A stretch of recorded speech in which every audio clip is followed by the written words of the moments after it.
Olá, sou João Gabriel e hoje eu vou apresentar o projeto de iniciação científica Subjetividades Dependentes, Produções Subjetivas no Capitalismo Dependente Atual.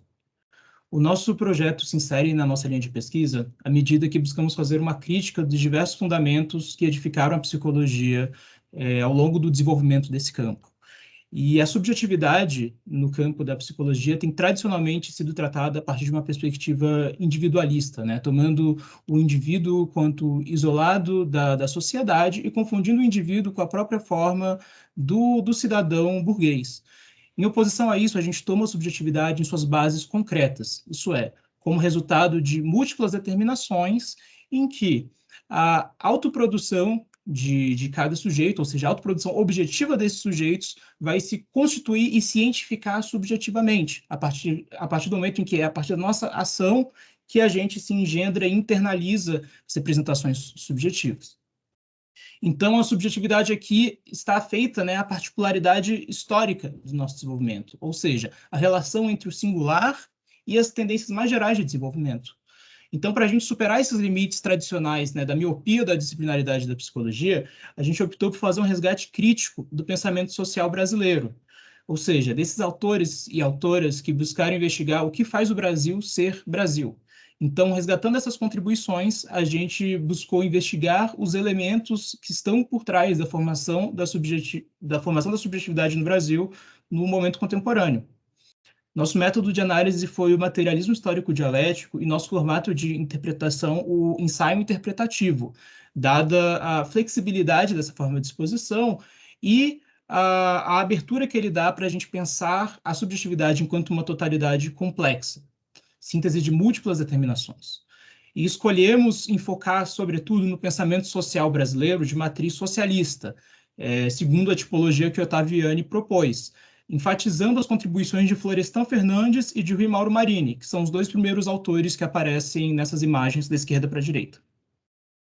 Enquanto resultado, nós encontramos que vivemos uma conjuntura de crise estrutural do capital, em que a queda da taxa de lucros e a estagnação dá origem a diversos ajustes de ordem neoliberal, que precarizam o cotidiano da classe trabalhadora no mundo inteiro.